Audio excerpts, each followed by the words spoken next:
Hello, and welcome to Harry Potter and the Methods of Rationality, the podcast. Written by Eliezer Yudkowsky, read by Eneasz Brodsky, based on the works of J.K. Rowling. A brief note for anyone who uses Stitcher, Harry Potter and the Methods of Rationality is now available on Stitcher Mobile Media. Chapter 80, Taboo Trade-Offs, Part 2, The Horns Effect. The most ancient hall of the Wizengamot is cool and dark, with concentric half-circles of stone rising up from the lowest center, and simple wooden benches set down upon those elevated half-circles. There is no source of light, but the chamber is well lit, without any apparent cause or reason.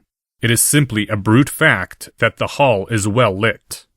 The walls, like the floor, are stone, dark stone, some elegant and mysterious conjugation of rock most fine to gaze upon, with a smooth texture that seems to flow and shift beneath its surface. This is the most ancient hall, the oldest place of wizardry that has lasted into the modern day. Every other place of power was destroyed in one war or another. This is the Hall of the Wizengamot, which is most ancient because the wars ended with the building of this place. This is the Hall of the Wizengamot. There are older places, but they are hidden. Legend holds that the walls of dark stone were conjured, created, willed into existence by Merlin when he gathered the most powerful wizards left in the world and awed them into accepting him as their chief. And when, the legend continues, the seers continued to foretell that not enough had yet been done to prevent the end of the world and its magic, then, the story goes, Merlin sacrificed his life, and his wizardry, and his time, to lay in force the interdict of Merlin. It was not an act without cost, for a place like this one could not be raised again by any power still known to wizard kind, nor yet destroyed, for those walls of dark stone would pass unharmed, and perhaps unwarmed, through the heart of a nuclear explosion. It is a pity that nobody knows how to make them any more. In the highest of the rising half-circles of the Wizengamot, on the topmost level of dark stone, there is a podium. At that podium stands an old man, with care-lined face and a silver beard that stretches down below his waist. This is Albus Percival Wulfric Brian Dumbledore. His right hand bears a wand of power. Upon his shoulder perches a bird of fire. His left hand holds a short rod, thin and featureless, and forged of the same dark stone as the walls. And this is the line of Merlin unbroken, the device of the chief warlock. Karen Dutton bequeathed the line to Albus Dumbledore on the last day of her life, scant hours after he returned half-dead from his defeat of Grindelwald with a phoenix flaming brightly at his side. She, in turn, received the line from the perfectionist Nicodemus Capernaum, each wizard passing it to their chosen successor, back and back in unbroken chain to the day Merlin laid down his life. That, if you were wondering, is how the country of magical Britain managed to elect Cornelius Fudge for its minister, and yet end up with Albus Dumbledore for its chief warlock. Not by law, for written law can be rewritten, but by most ancient tradition, the Wizengamot does not choose who shall preside over its follies. Since the day of Merlin's sacrifice, the most important duty of any chief warlock has been to exercise the highest caution in their choice of people who are both good and able to discern good successors. You would expect that chain of light to miss a step somewhere down through the centuries, that it would go astray at least once, and then never return. But it has not. The line of Merlin continues, unbroken. Or so say those of Dumbledore's faction. Lord Malfoy would tell you otherwise. And in Asia they tell other tales entirely, which may not make Britain's version wrong. Upon the bottommost platform of the ancient hall there is a high-backed chair, legged and armed without cushions, of dark metal rather than dark stone, which Merlin did not place there. The ministry building that grew up around this place is wood-paneled and gold-washed, bright and fire-lit, filled with bustling foolishness. This place is different. It is the stone heart of magical Britain, and it is neither gold-washed nor wood-paneled, neither fire-lit nor bright.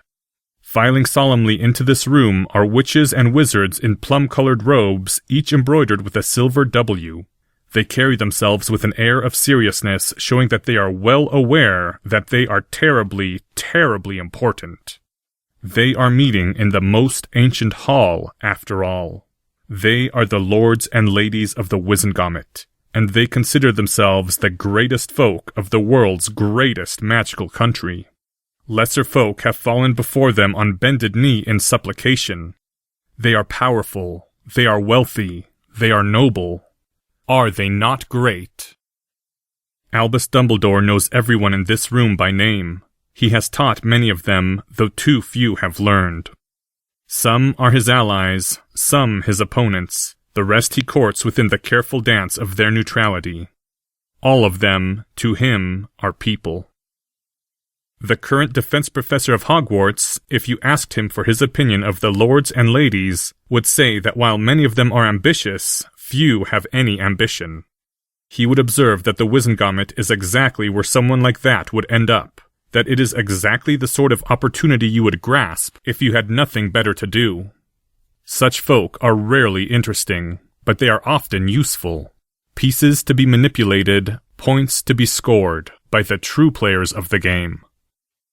Not among the rising half-circles, but off to one side among a raised arc for the spectators, next to a witch in a pointed hat whose face is lined with apprehension, there sits a boy dressed in the most formal black robes that he owns.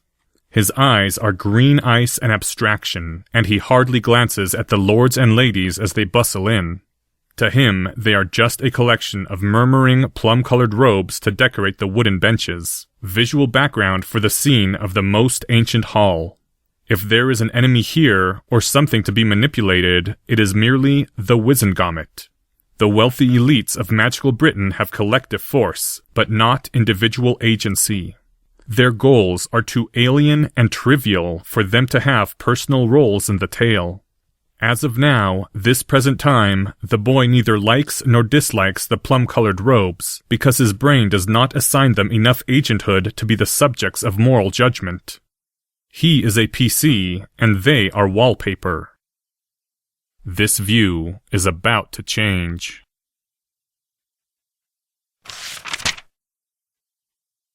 Harry gazed unseeingly around the hall of the Wizengamot. It looked quite old and historic, and there was no doubt that Hermione could have lectured him about the place for hours on end. The plum-colored robes had stopped arriving, and Harry's pocket watch, advancing at the rate of 3 minutes every half hour, said that the trial was almost due to start. Professor McGonagall was sitting beside him, and her eyes never left him for more than 20 consecutive seconds. Harry had read the Daily Prophet that morning. The headline had been, "Mad Muggleborn tries to end ancient line," and the rest of the paper had been the same. When Harry was 9 years old, the IRA had blown up a British barracks, and he'd watched on TV as all the politicians contested to see who could be the most loudly outraged. And the thought had occurred to Harry, even then, before he'd known much about psychology, that it looked like everyone was competing to see who could be most angry, and nobody would have been allowed to suggest that anyone was being too angry, even if they'd just proposed the saturation nuclear bombing of Ireland. He'd been struck, even then, by an essential emptiness in the indignation of politicians, though he hadn't had the words to describe it at that age. A sense that they were trying to score cheap points by hitting at the same safe target as everyone else. Harry had always possessed that sense of hollowness about political indignation, but it was strange how very much more obvious it seemed when you were reading a dozen articles in the Daily Prophet beating on Hermione Granger. The leading article, written by some name that Harry didn't recognize, had called for the minimum age for Azkaban to be lowered, just so that the twisted mudblood who had defaced the honor of Scotland with her savage, unprovoked attack upon the last heir of a most ancient house within the sacred refuge of Hogwarts could be sent to the Dementors that were the only punishment commensurate with the severity of her unspeakable crime. Only this would be enough to discourage any other foreign, subhuman brutes who similarly believed in their twisted insanity that they could evade the majesty of the Wizengamet's inevitable and merciless scouring of all that threatened the honorable nobility of etc., etc., etc. The next article had said the same thing in less eloquent words. Earlier, Albus Dumbledore had told him, "I will not try to keep you from this trial. I can well foresee how that would go. But I would have you treat me with equal courtesy in return. The politics of the Wizengamot are delicate, and of them you know nothing. Dare any folly, and it shall be to Hermione Granger's cost. And you will remember that folly for the rest of your days. Harry James Potter Evans Verres." I understand. I know. Just, if you're planning to pull a rabbit out of your hat and save the day at the last minute when everything seems lost, please tell me now instead of letting me sit and worry. "I would not do that to you," the old wizard said, a terrible weariness seeming to suffuse him as he turned to go. "Still less to Hermione. But I have no rabbits in my hat, Harry. We can only see what Lucius Malfoy wants." There was a sharp, small rap. A single brief sound that somehow silenced the entire room and caused Harry's head to jerk around and upward. High above, Dumbledore had just tapped the podium with the dark rod he held in his left hand. "The 90th session of the 208th Wizengamot is convened at the request of Lord Lucius Malfoy." At once, far to the side of the podium, but also in the highest circle, rose a tall man with a mane of long white spilling down from his head over the shoulders of his plum-colored robes. "I present a witness for questioning under veritaserum," Lucius Malfoy said, his cool tone clear throughout the room, smoothly controlled with only a slight undertone of righteous fury. "Let Hermione, the first Granger, be brought forth." "I ask you all to remember that she is a first year of Hogwarts. I will brook no abuse of this witness." Someone in the benches quite audibly said, "Pah!" and there was a spread of disgusted snorts, even one or two jeers. Harry stared at the plum-colored robes, his eyes narrowing. And with the growing anger came something else. A rising sense of disquiet, of something horribly skewed, like reality itself was being disrupted. Harry knew that, somehow, but he couldn't figure out what was awry, or why his mind thought it was getting worse. "Order!" He rapped the stone rod twice against the podium, producing two more small clicks that overrode all noise. "I will have order here!" The door through which the witness was brought forth was set directly beneath Harry's own seat, and so it wasn't until the entire group had emerged fully into the stone hall that Harry saw an Auror trio. Hermione's back was to Harry as she was brought out. He couldn't see her face. Followed by a shining silver sparrow and a running moonlit squirrel. And the source of the horrible wrongness, half hidden beneath a tattered cloak. Harry shot to his feet before he could even think. It was only Professor McGonagall's sudden frantic grab on his wrist that stopped his hand going for his wand, and the Transfiguration Professor whispered desperately, "Harry, it's all right, there's a Patronus." It took a few seconds for Harry to remember himself, for the part of himself that understood that Hermione hadn't been directly exposed to a Dementor to argue his other parts into something like sanity. "But animal Patronuses aren't perfect," said another voice inside his mind.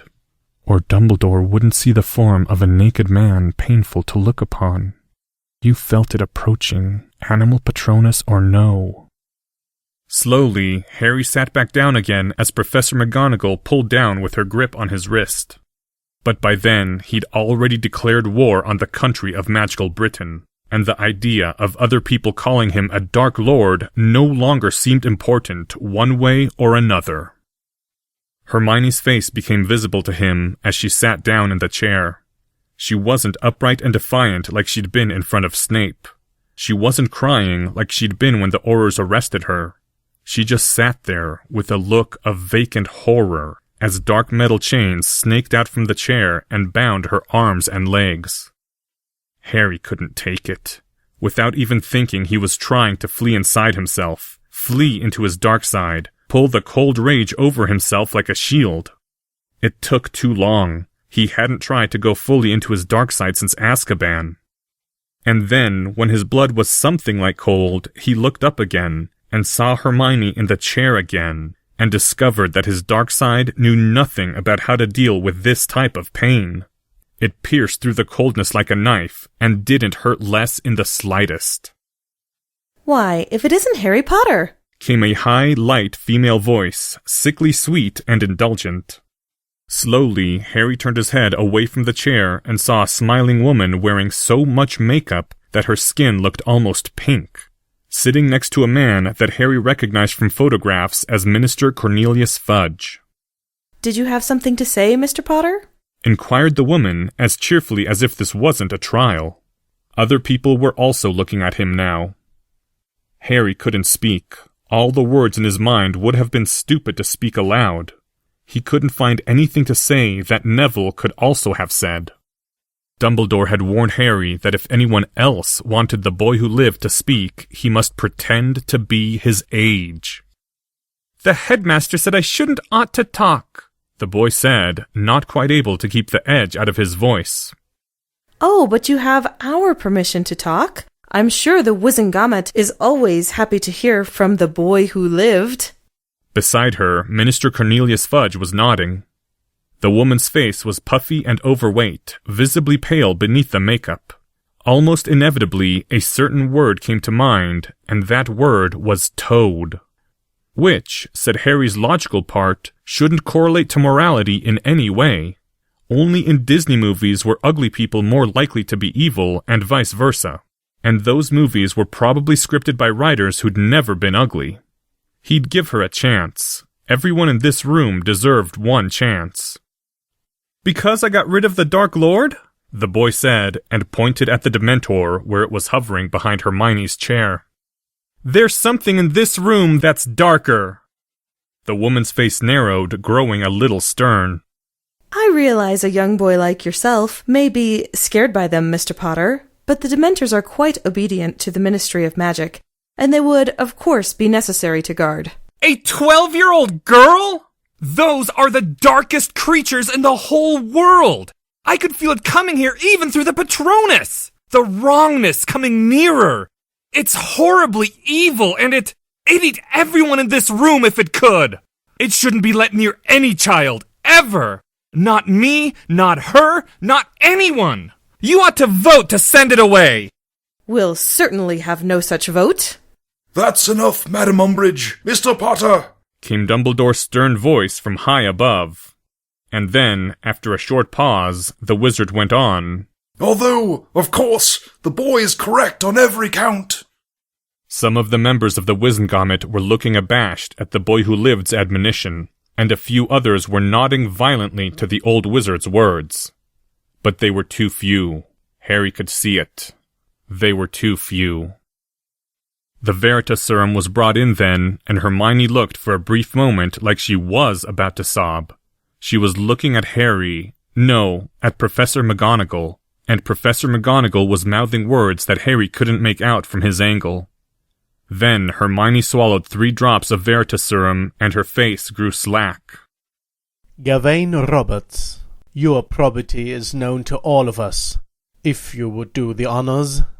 One of the 3 Aurors stepped forward.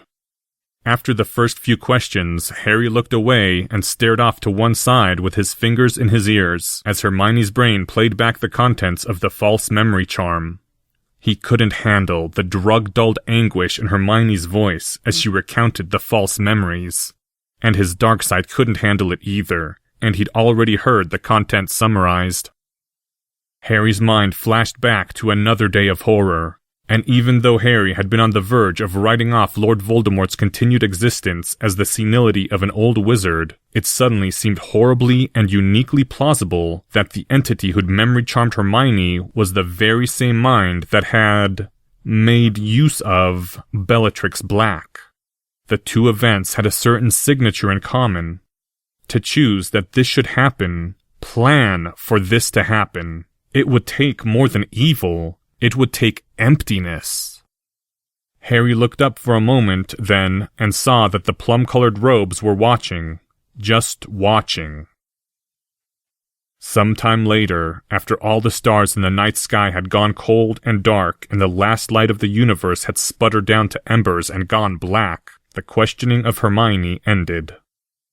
If it pleases my lords, I should like to have the testimony of my son Draco, witnessed under 2 drops of a Veritaserum, read aloud at this time. Until she went after me in that battle, I wasn't plotting anything against Granger. But after that day, I really was feeling insulted. I'd helped her all those times. The sound that came from Hermione's throat was like she'd just been crushed under a falling stone, so huge that she couldn't cry or breathe. Just a small, sad gasp. Pardon me, said one witch from what seemed to be the Malfoy-aligned side of the room. but Lord Malfoy, why would your son help this mudblood girl? My son seems to have been listening to certain misguided ideas. He is young, and he has learned now, we have all seen as a country, what such folly brings in repayment. A few steps down along the visitors' benches, a man wearing a newsman's cap and a badge identifying him as belonging to the Daily Prophet was avidly scribbling with a long quill. The few people who'd nodded along to Dumbledore earlier had rather sick looks on their faces. One witch in plum-colored robes quite deliberately stood up from what had seemed like Dumbledore's side of the room and made her way over to the Malfoy side. The Auror went on reading. I'd been so tired from casting all those locking wards, I was weak when I cast the last one. I thought I was stronger than Granger, but I wasn't certain, so I tested it empirically by challenging her to a duel. And that's why I did it. And also, because if I'd won, I was planning to beat her again the next day where everyone could see. Stupid Veritaserum. But she didn't know about that when she tried to kill me. And I really was insulted by what she'd done. I really had helped her before, and I hadn't been planning anything against her then. Only she went after me in front of everyone. When all the witness testimony was done, the deliberations of the Wizengamot began. If you could call them that. It seemed that many members of the Wizengamot were of the strong opinion that murder was bad. The plum-colored robes on Dumbledore's side of the room were silent, the supposed forces of good saving their political capital for more winnable battles.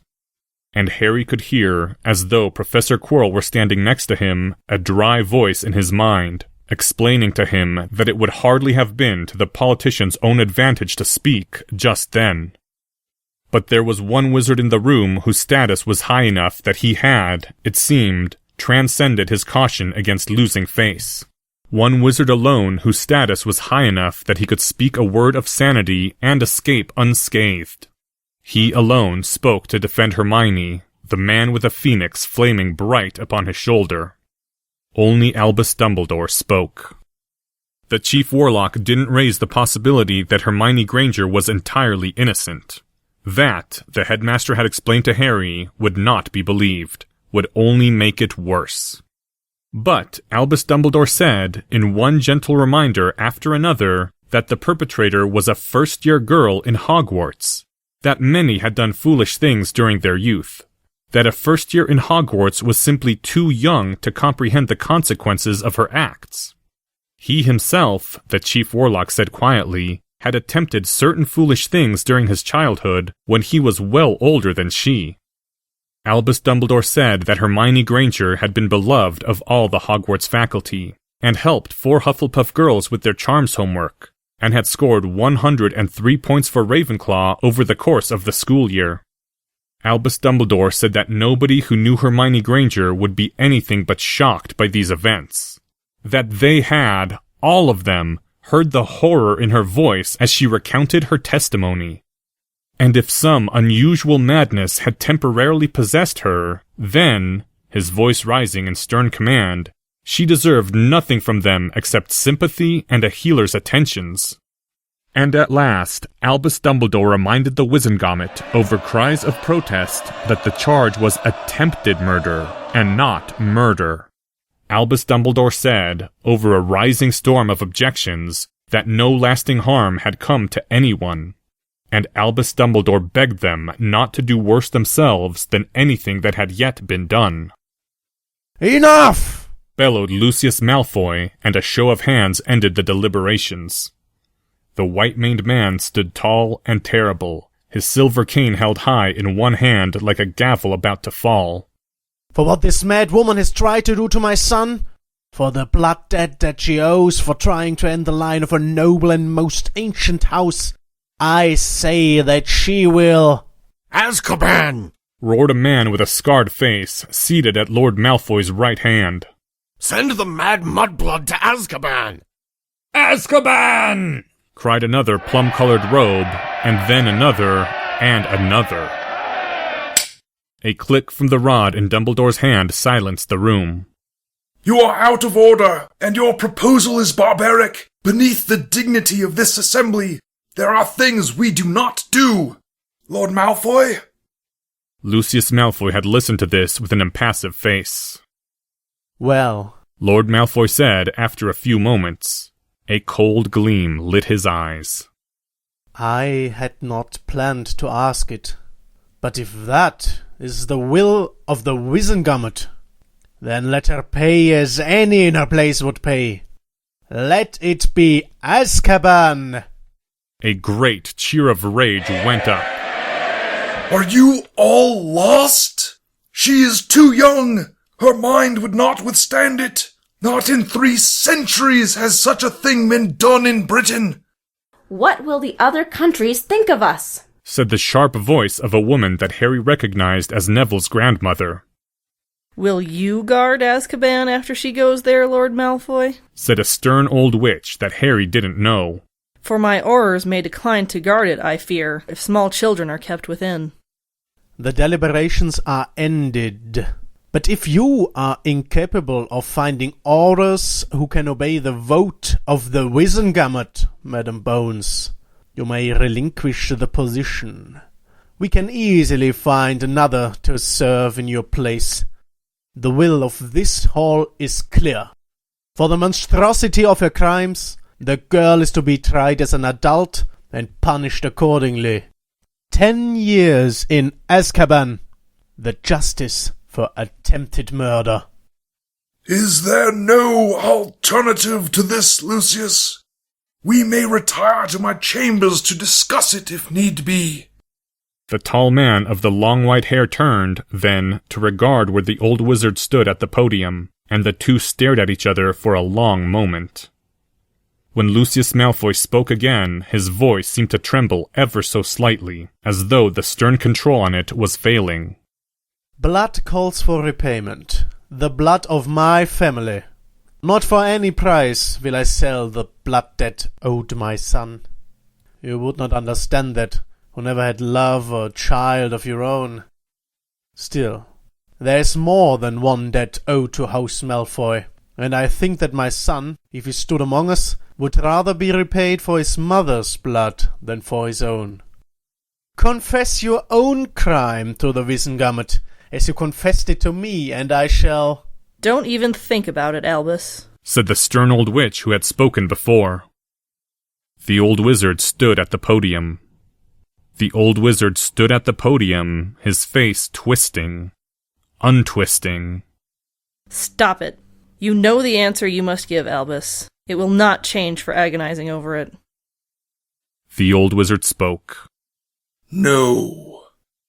And you, Malfoy? I suppose all you really wanted this whole time was to ruin— Hardly, said Lucius Malfoy, his lips now twisting into a bitter smile.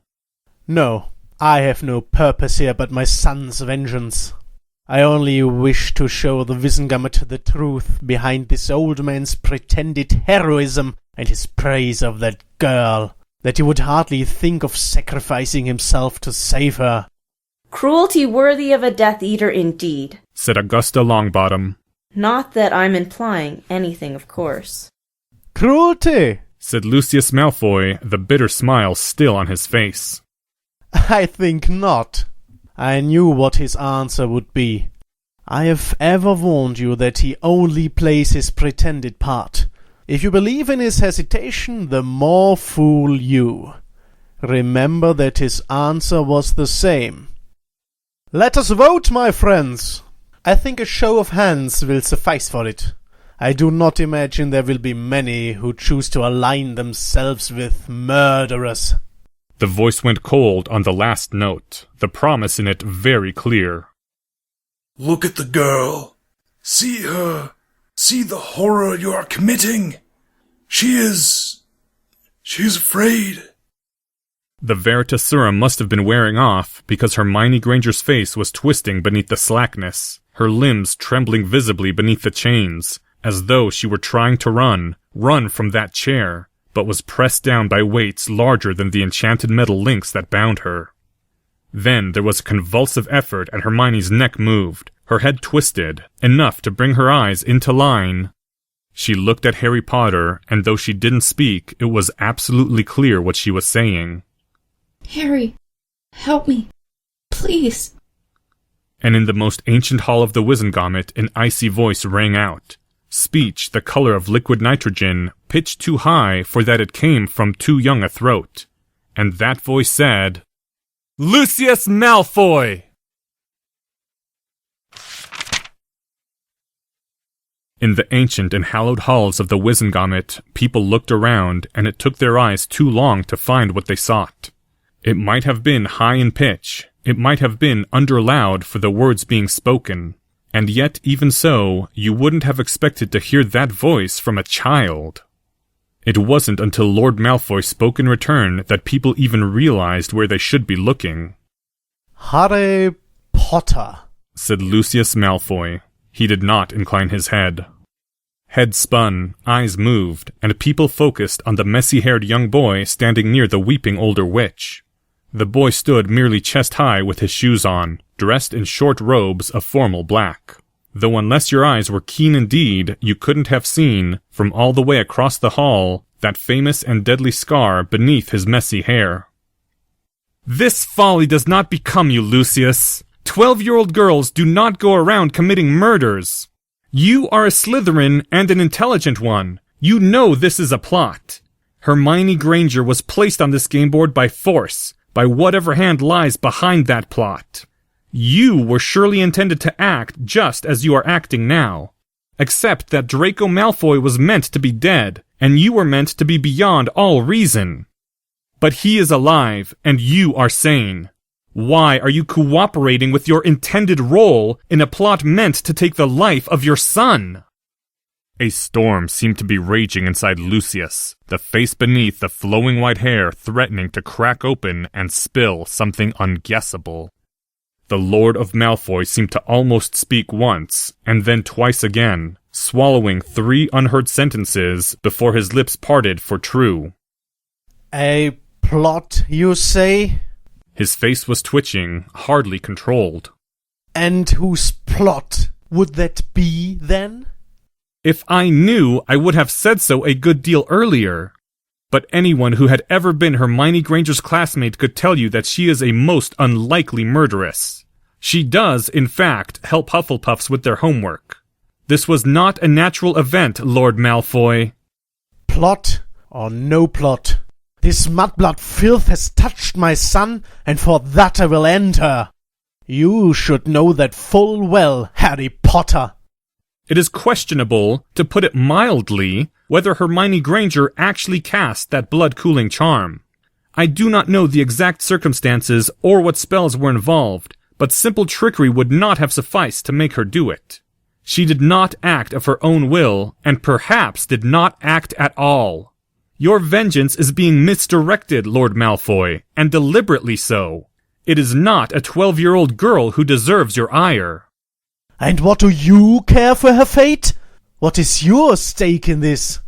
She is my friend, as Draco is my friend. It is possible that this blow was aimed at me, and not at House Malfoy at all.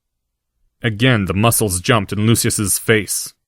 And now you're lying to me, as you lied to my son. Believe it or not, I never willed anything but that Draco should know the truth. Enough! Enough of your lies! Enough of your games! You do not understand. You would never understand what it means that he is my son. I will not be denied this vengeance. No more! Never again! For the blood this girl owes House Malfoy, she shall go to Azkaban. And if I ever find another hand at work, even if it is your own, that hand shall be cut off as well. Lucius Malfoy raised his deadly silver cane as though in command, his teeth clenched and his lips drawn back in a snarl like a wolf facing a dragon. And if you have nothing better to say than that, be silent, Harry Potter.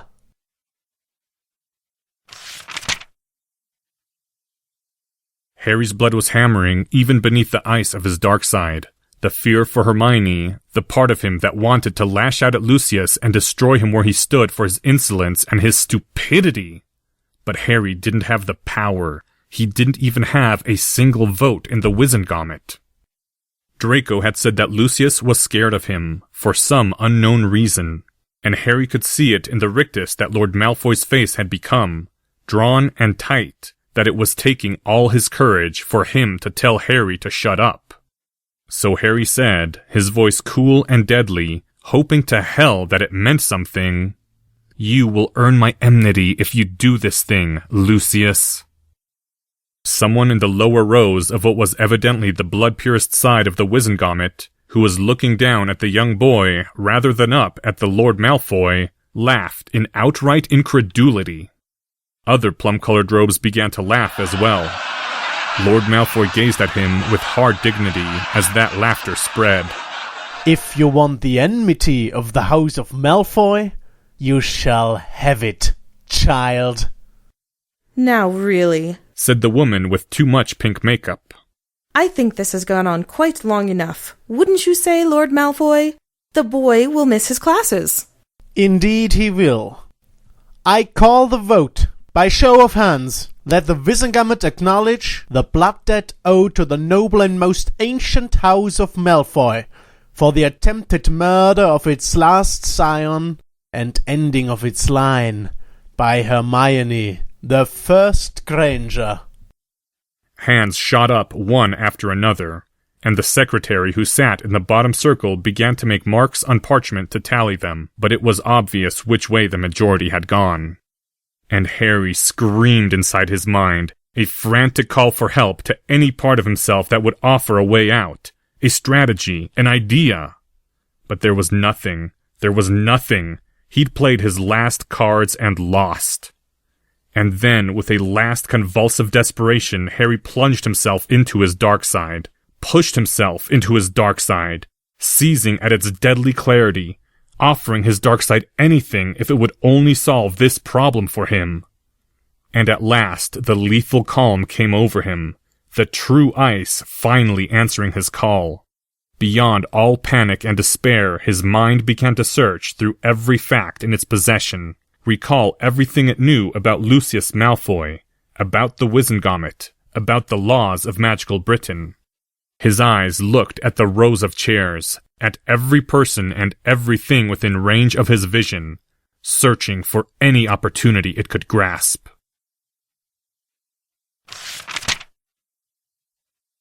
End Chapter 80. Thank you to the following people: Lucius Malfoy, voiced by Martek Tex. Dolores Umbridge by Cami Adams. Minerva McGonagall, read by Autumn Rachel Dryden. Augusta Longbottom by Sabrina Seaver. Amelia Bones by Melissa Kessler. Hermione Granger, Anonymous. Dumbledore, Drake Walker. This chapter's original text, production notes, and attribution links, along with archives and much more, can be found at hpmorpodcast.com. If you would like to learn more about the art of rationality, please visit lesswrong.com, an online community of aspiring rationalists founded by Eliezer Yudkowsky. Some sound effects used are courtesy of the Free Sound Project. The music used is Catch That Goblin by Skaven. Thank you for listening, and come back next week for Chapter 81, Taboo Trade-Offs, Part 3.